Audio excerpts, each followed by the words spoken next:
बसमध्ये आणखी पुढे काय चाललंय तर तुम्हाला ते पण दाखवतो मी. बंद पडलेली बस आहे, ही जुनी बस आहे, पण इथं जर बघितलं तर चित्र इतकं विदृढ आहे.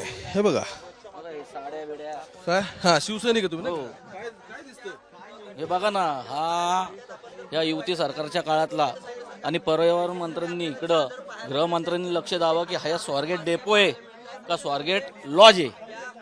इथं हे असे कृत्य चाललेले आहेत.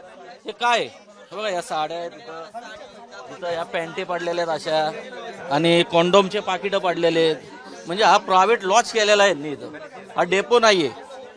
हे या बस गाड्या इथं एवढ्या भंगारात आहेत, ह्या ठेवल्यात कशासाठी?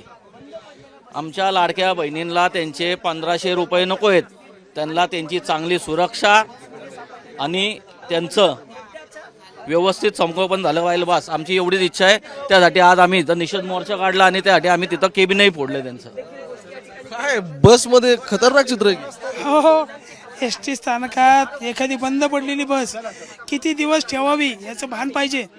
हा फुकट केलेला लॉज आहे एस टीनी. काय काय चाललंय, चादरी साड्या अंतर निरोजची पाकिटं. तुम्ही झोपलेत का? एखादा गुन्हेगार येतो 5-5 दिवस इथं राहतो, अधिकाऱ्याचं इथं लक्ष आहे का नाही, इन्स्पेक्शन आहे का नाही? सुरक्षा शून्य आहे. सगळ्यांना कारवाई झाली पाहिजे. का इथं हे लोकच पैसे घेऊन आता बाबा, की काही इथनं उत्पन्न वाढवतात आहे का एसटीचं? असं अशी तोट्यात चालली बोंबलतात ते. मग हे असे कृत्य करून यांना नफा कमवायचा आहे का? इथं ह्यांची इथं गार्ड आहे का नाही? इथली सुरक्षा यंत्रणा कुठं गेलेली आहे? इथं पेट्रोलिंग होती का नाही होत? हे कोणी बघणार?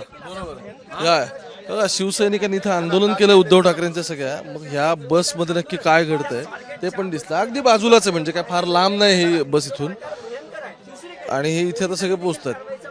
काय बसमध्ये कॉन्डम आहेत, साड्या आहेत, बॅगा आहेत, हातरण्याचे सगळे. हे लॉजिंग आहे, एस टी महामंडळाचं लॉजिंग आहे. हे बघू शकता कॉन्डम, हे बघा सगळे कॉन्डम आहे तिथं. अरे बापरे, म्हणजे मूळ मुद्दा काय बघा या सगळ्यातला. मगाचपासून इथं होतो मी, ते आता आंदोलन करायला आले, त्यांनी तोडफोड केली, सुरक्षा रक्षकाचं काय काम नाही असं ते सगळं म्हणतात, वॅन्डलाइज केल्या गोष्टी. पण या बसमध्ये आल्यानंतर काही गोष्टी कळतील ते अशा आहेत की गुटख्याची पाकिटं आहेत, खूप सारे कॉन्डमचे पॅकेट तिथे, म्हणजे अगदी बघता येत नाही अशी परिस्थिती आहे सगळी. ही बस आहे, शिवशाही हिचं नाव आहे, आणि या शिवशाहीमध्ये कॅमेरे पण आधी असायचे. त्यातली एक तुटलेली वायर इथे मला दिसते, कारण अर्थात बस जुनी ही आणि काही यूजमधली नाही आहे, पण आहे, म्हणजे यूजमध्ये आहे, पण ती वेगळ्या कारणास्तव आता वापरली जाते. कारण हे इथे जे काही पॅकेट दिसत आहेत त्याच्यावरून ते साधारण दिसत आहेत. गोपाळ या पुढे.